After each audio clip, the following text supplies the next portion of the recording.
नमस्कार दोस्तों, मैं नीरज सिंह राणा स्वागत करता हूं आपका शिखर क्लासेस उत्तरकाशी में। दोस्तों, इससे पिछले वीडियो में हमने बात की थी चमोली जनपद के बारे में, क्योंकि हमारी जो ये उत्तराखंड राज्य है इसमें हम जिला दर्शन की सीरीज़ को पढ़ रहे थे और हमने जो है पिछले वीडियो में चमोली जनपद के बारे में जो है अध्ययन किया था। और आज हम इस वीडियो में आपको रुद्रप्रयाग जनपद के बारे में अवगत कराएंगे, इसके इतिहास के बारे में आपको बताएंगे, इसकी भौगोलिक स्थिति बताएंगे, यहाँ के मेले बताएंगे, नदी तंत्र बताएंगे। जितनी भी यहाँ पर जो है परीक्षा की दृष्टि से जितनी भी हम जानकारी आपको दे पाएंगे उसको जो है अधिक से अधिक जानकारी देने की कोशिश करेंगे। तो शुरू करते हैं आज रुद्रप्रयाग जनपद, जो कि उत्तराखंड का एक बहुत ही प्रसिद्ध जनपद है। तो इसको देखते हैं कि इसकी स्थापना कब हुई थी। अगर स्थापना की बात की जाए कि रुद्रप्रयाग जनपद की स्थापना कब हुई थी, तो रुद्रप्रयाग जनपद की स्थापना 16 सितंबर 1997 को हुई थी। कब हुई थी? 16 सितंबर 1997। और रुद्रप्रयाग का जो पुराना नाम था वो क्या था? पुनाड़। ठीक है, तो ये भी एक क्वेश्चन आ सकता है कि रुद्रप्रयाग का पुराना नाम क्या था। तो रुद्रप्रयाग का पुराना नाम था पुनाड़। इसकी भौगोलिक स्थिति देखें तो ये एक जो है आंतरिक जिला है उत्तराखंड का, जो कि किसी भी राज्य से या किसी भी देश से सीमा नहीं बनाता है। ठीक है, तो रुद्रप्रयाग ऐसा जनपद है जो कि सिर्फ उत्तराखंड के जनपदों से ही सीमा बनाता है, ना कि किसी अन्य राज्य से या अन्य देश से सीमा बनाता है। देखते हैं कि इसके पड़ोसी जिले कौन कौन से हैं। तो पूर्व में है चमोली, पश्चिम में है टिहरी, उत्तर में है उत्तरकाशी और दक्षिण में है पौड़ी। कुल मिलाकर जो है यह 4 जनपदों से सीमा बनाता है। इसके अतिरिक्त यह जो है न किसी राज्य से और न किसी देश से सीमा बनाता है। अब देखते हैं, रुद्रप्रयाग जनपद उत्तराखंड का आंतरिक जिला है जो किसी अन्य राज्य देश से सीमा नहीं बनाता है। यह हमने पहले ही बता दिया है। और ये जो है 4 जनपदों से सीमा बनाता है। कौन कौन से? टिहरी जो कि कहाँ है? पश्चिम में। पौड़ी जो कि दक्षिण में है। और चमोली इसके पूर्व में है और उत्तर में है इसके उत्तरकाशी। और इसका अगर क्षेत्रफल की बात की जाए कि रुद्रप्रयाग जनपद का क्षेत्रफल कितना है, तो 1984 वर्ग किलोमीटर रुद्रप्रयाग जनपद का क्षेत्रफल है। ठीक है, अब देखते हैं इसके प्रमुख पर्यटक स्थल कि रुद्रप्रयाग जनपद में प्रमुख पर्यटक स्थल कौन कौन से हैं। तो जैसे कि यहाँ पर केदारनाथ मंदिर है, गुप्तकाशी है, तो अनेक सभी की तमाम यहाँ पर जो प्रमुख पर्यटक स्थल है उनके बारे में बात करेंगे। तो सबसे पहले देखते हैं गुप्तकाशी। मंदाकिनी नदी के तट पर स्थित गुप्तकाशी एक सुंदर स्थल है और यहाँ पर जो है भगवान शिव को समर्पित विश्वनाथ मंदिर है। ठीक है, एक तो विश्वनाथ मंदिर भगवान शिव को समर्पित है, वो कहाँ पे है? उत्तरकाशी में। और एक गुप्तकाशी में भी भगवान शिव को समर्पित विश्वनाथ मंदिर है, जो कि गुप्तकाशी कहाँ है? मंदाकिनी नदी के तट पर स्थित है। ठीक है, विश्वनाथ मंदिर के समीप ही अर्धनारीश्वर मंदिर भी है और विश्वनाथ मंदिर के सामने ही मणिकर्णिका कुंड भी है। और जो कि यह क्या है? ठंडा कुंड। एक गर्म कुंड होता है, एक ठंडा कुंड। तो ये जो विश्वनाथ मंदिर के सामने मणिकर्णिका कुंड है, ये जो है रुद्रप्रयाग जनपद का एक ठंडा कुंड है। दूसरा स्थल आता है अगस्त मुनि। यह स्थान मुनि अगस्त की तपोभूमि, ऐसा माना जाता है कि यहाँ पर जो है अगस्त मुनि ने तपस्या की थी। तो इस कारण जो है हो सकता है यहाँ का नाम जो है अगस्त मुनि इसीलिए पड़ा हो।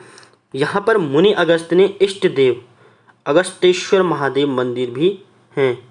यहाँ पर मुनि अगस्त के जो इष्ट देव थे, ठीक है, अगस्त मुनि के इष्ट देव वो कौन थे?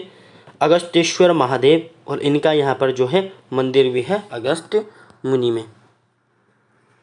तीसरा प्रमुख स्थल है ऊखीमठ और इस स्थान को बाणासुर की पुत्री उषा और अनिरुद्ध का विवाह स्थल माना जाता है।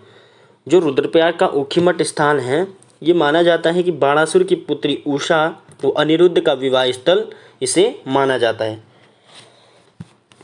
ऊखीमठ में ओंकारेश्वर शिव मंदिर है जिसका निर्माण गुरु शंकराचार्य ने किया। ठीक है, ऊखीमठ में एक ओंकारेश्वर मंदिर भी है और कहा जाता है कि इस मंदिर का निर्माण जो है गुरु शंकराचार्य जी ने किया था। और शीतकालीन में केदारनाथ मदमहेश्वर की डोलियाँ यहीं पर लाई जाती है। जैसे हमने चमोली जनपद में देखा था बद्रीनाथ की डोलियाँ, ठीक है, जोशीमठ में। तो इस प्रकार से जो है शीतकालीन में केदारनाथ मदमहेश्वर की डोलियाँ यहाँ पर लाई जाती है, कहाँ? ऊखीमठ में। ठीक है, एक प्रकार से कह सकते हैं कि केदारनाथ जो है, केदारनाथ भगवान का शीतकालीन यह जो है आवास है, ऊखीमठ। चौथा प्रमुख स्थल है चोपता, जो कि चोपता क्या है? एक हिल स्टेशन भी है। तो उत्तराखंड के रुद्रप्रयाग में स्थित चोपता एक छोटा सा हिल स्टेशन है और इसके निकट जो है बनिया कुंड स्थित है। इस चोपता के निकट जो है एक बनिया कुंड स्थित है और ये जो है एक हिल स्टेशन भी है। और बनिया कुंड जंगल में उत्तराखंड का पहला नेचर कैनेपी वॉक बनाया गया है, जिसकी ऊंचाई 20 फीट है। तो इसी बनिया कुंड जंगल में जो है उत्तराखंड का पहला नेचर क्या है? Canopy walk. पहला नेचर कैनेपी वॉक उत्तराखंड का कहाँ है? तो ये जो है उत्तराखंड के रुद्रप्रयाग जिले के चोपता नामक स्थान पर है और जिसकी हाइट कितनी है? 20 फीट है। रुद्रप्रयाग के प्रमुख मंदिर, रुद्रप्रयाग के प्रमुख मंदिर कौन से हैं? एक तो है केदारनाथ, ये थोड़ी टाइपिंग मिस्टेक हो गया, केदारनाथ हो रखा है, तो ये है हमारा केदारनाथ। ठीक है, केदारनाथ।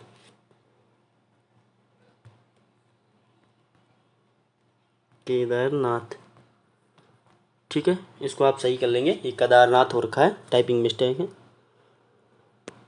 तो केदारनाथ उत्तराखंड में स्थित 4 धामों में से एक धाम है। उत्तराखंड में जो 4 धाम है, गंगोत्री, यमुनोत्री, बद्रीनाथ और केदारनाथ, उनमें से यह एक धाम है। और 5 केदारों, जिनको कि पंच केदार के नाम से भी जाना जाता है, उनमें से एक केदार है। और केदारनाथ मंदिर मंदाकिनी नदी के तट पर स्थित है।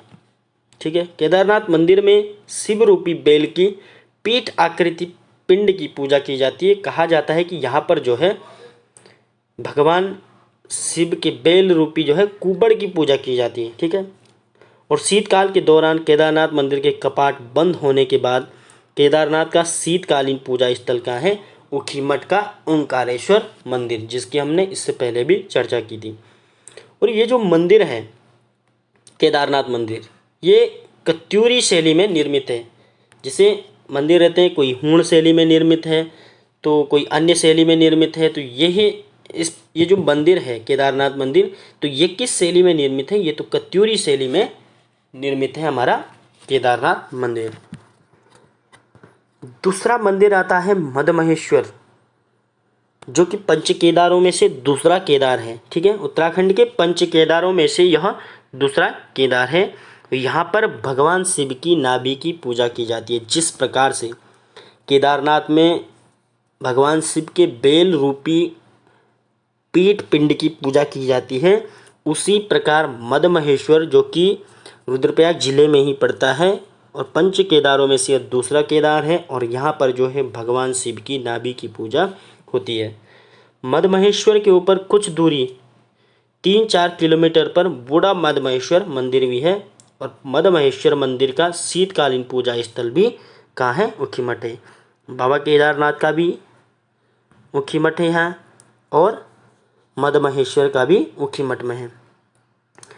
तीसरा प्रमुख मंदिर है तुंगनाथ, जो कि पंच केदारों में तीसरा केदार है। तो तुंगनाथ मंदिर उत्तराखंड के पंच केदारों में से तीसरा केदार है और इस मंदिर में शिव की भुजाओं की पूजा होती है। देखिए, कहीं पे नाभि की पूजा हो रही है, कहीं पे कुबड़ की पूजा हो रही है। तो इस प्रकार तुंगनाथ मंदिर में भगवान शिव की जो है भुजाओं की पूजा होती है। और तुंगनाथ मंदिर के नज़दीक रावणशिला और चंद्रशिला पर्वत भी हैं।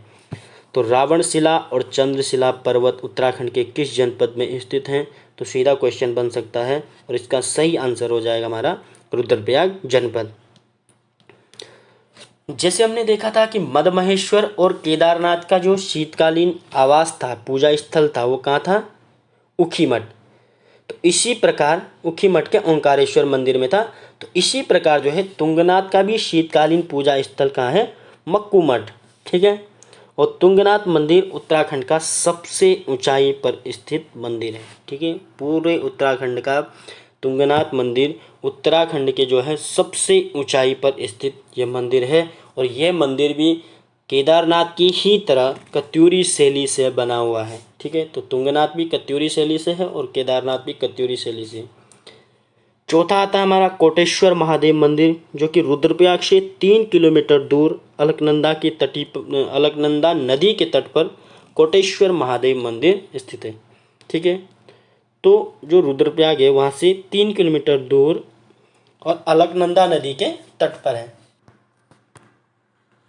पांचवा हमारा आता है त्रियुगी नारायण मंदिर। ठीक है, त्रिजुगी नारायण भी इसे कहा जाता है और यह मंदिर रुद्रप्रयाग के त्रिजुगी गांव में स्थित है और यह मंदिर जो है भगवान शिव को समर्पित है। त्रिजुगी नारायण आपने बहुत सारे वीडियोस में भी देखा होगा, क्योंकि यहाँ की जो प्रथम महिला हैं प्रधान जी श्रीमती प्रियंका योगी तिवारी जी, जो कि उत्तराखंड की मशहूर ब्लॉगर भी हैं, तो अपने ब्लॉग में इन्होंने कई बार जो है त्रिजुगी नारायण गांव की तस्वीरें आपको दिखाई होगी वीडियोस में। तो ये जो मंदिर है ये भी रुद्रप्रयाग के त्रिजुगी गांव में स्थित है और इसे त्रियुगी के नाम से भी कहा जाता है और यह मंदिर भगवान शिव को समर्पित है और कहा जाता है कि यहाँ पर भगवान शिव और पार्वती का विवाह हुआ था इस त्रिजुगी नारायण मंदिर में। यहाँ पर एक अग्नि ज्योति प्रज्वलित होती है और 3 कुंड है। यहाँ इस मंदिर में जो है 3 कुंड है, ब्रह्मकुंड, विष्णुकुंड और रुद्रकुंड। तो ठीक है, रुद्रप्रयाग के त्रिजुगी नारायण मंदिर में जो है 3 कुंड हैं। एक तो है ब्रह्मकुंड, दूसरा है विष्णुकुंड और तीसरा है रुद्रकुंड। छठा हमारा मंदिर आता है कार्तिक स्वामी मंदिर, जो कि रुद्रप्रयाग की कनकचोरी गांव में स्थित भगवान शिव के पुत्र कार्तिक स्वामी का मंदिर है। ठीक है, ये कहाँ पे है? कनकचोरी गांव में स्थित। और कार्तिक भगवान को जो है कार्तिक स्वामी का ये मंदिर है, जो कि रुद्रप्रयाग जिले में ही स्थित है। सातवां आता है हमारा वसु केदार मंदिर। इस मंदिर में भूमिगत शिवलिंग है। ठीक है, जो शिवलिंग है वो भूमि के नीचे से है, तो इस मंदिर में भूमिगत शिवलिंग है और इस मंदिर का निर्माण, इस मंदिर का ये मंदिर है, इस मंदिर का निर्माण गुरु शंकराचार्य जी ने कराया था और ये भी जो है कत्यूर शैली से निर्मित ये मंदिर है और यहाँ पर कत्यूर शैली से निर्मित अनेक छोटे छोटे मंदिर भी हैं। ठीक है, आठवां मंदिर है कालीमठ मंदिर, जो कि रुद्रप्रयाग जिले में है। इसके बाद है सिरकटा गणेश मंदिर, जो कि सोनप्रयाग में है। बाणासुर मंदिर, अन्य ये मंदिर है। तो कौन कौन से अन्य मंदिर हैं? कालीमठ मंदिर, सिरकटा गणेश मंदिर, बाणासुर मंदिर और हरियाली देवी मंदिर। और आगे हम बात करते हैं, अब यहाँ तक हमने मंदिरों के बारे में बात की और आगे हम बात करते हैं कि रुद्रप्रयाग जनपद के प्रमुख मेले कौन कौन से यहाँ पर मेले लगते हैं। एक यहाँ पर प्रमुख मेला लगता है जाख मेला। ठीक है, जो कि गुप्त काशी में जाख देवता मंदिर में लगता है। तो जाख मेला कहाँ लगता है? रुद्रप्रयाग जिले के गुप्त काशी में जाख देवता मंदिर में। और इस मेला का आयोजन कब होता है? बैसाख माह में जो है इस मेले का आयोजन होता है। और इसमें क्या होता है आकर्षक, मुख्य आकर्षक क्या है इस मेले का? तो जाख देवता का जो पशुआ होता है वो जलते अंगारों पर नृत्य करता है। तो ये जो है उत्तराखंड की धरती, यहाँ की ये उपलब्धि है। यहाँ पर जो है जो पशुआ होता है, पशुआ क्या होता है? जिस पर जो है देवता अवतरित हो जाते हैं, तो वो जो है जलते अंगारों पर नृत्य करता है जाख देवता का पशुआ। दूसरा है भतूज मेला, या इस मेले को अन्नकूट मेला भी कहा जाता है।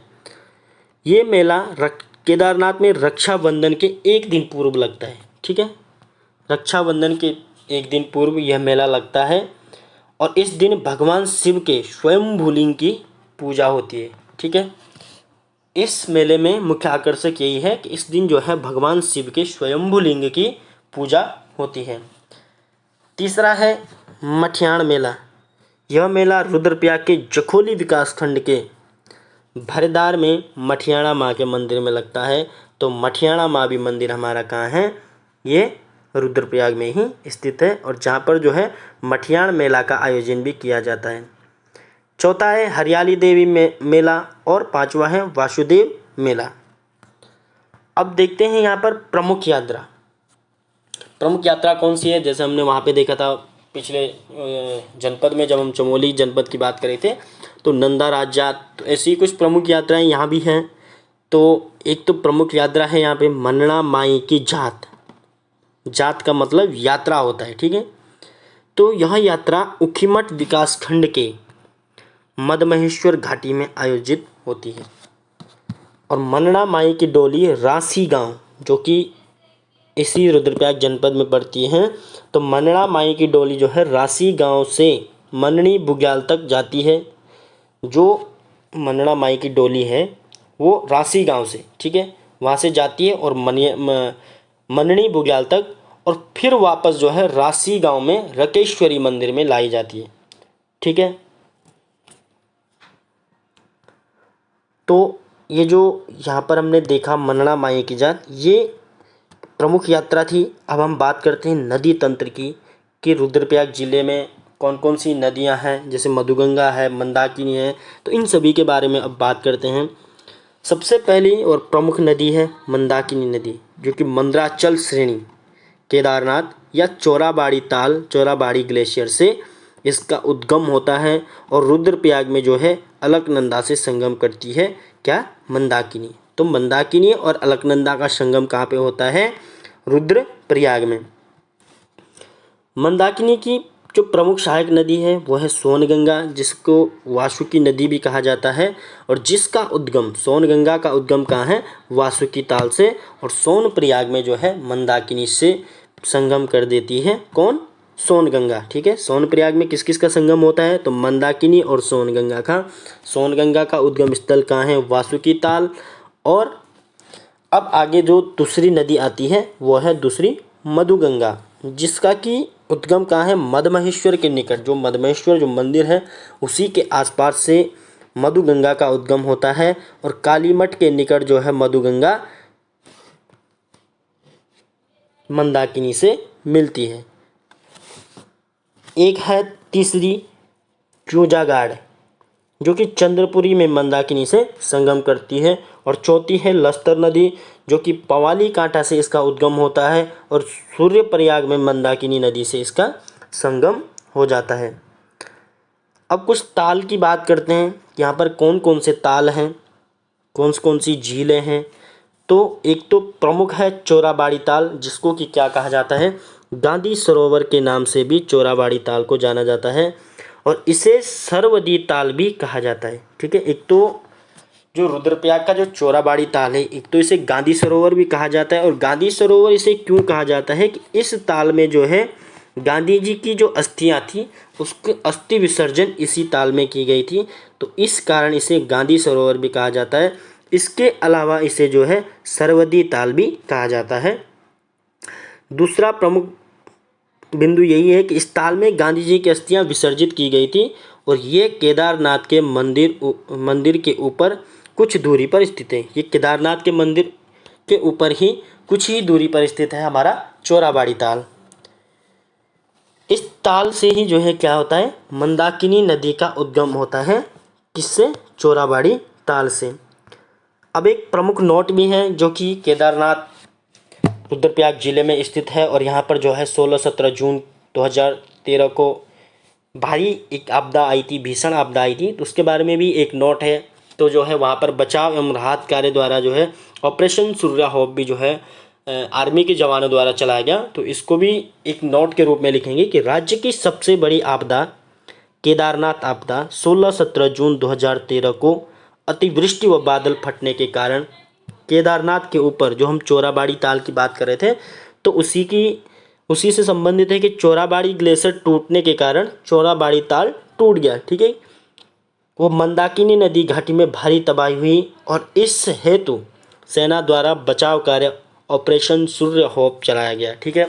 तो ऑपरेशन सूर्य होप किससे संबंधित है, तो केदारनाथ की जो भीषण आपदा थी 16-17 जून की जो त्रासदी थी, उसमें जो है बचाव कार्य के लिए जो ऑपरेशन अभियान चलाया गया उसे सूर्य होप के नाम से जाना गया। और बहुत ही महत्वपूर्ण ये बिंदु है, जिसको कि हमने अलग से एक नोट बनाकर लिखा हुआ है।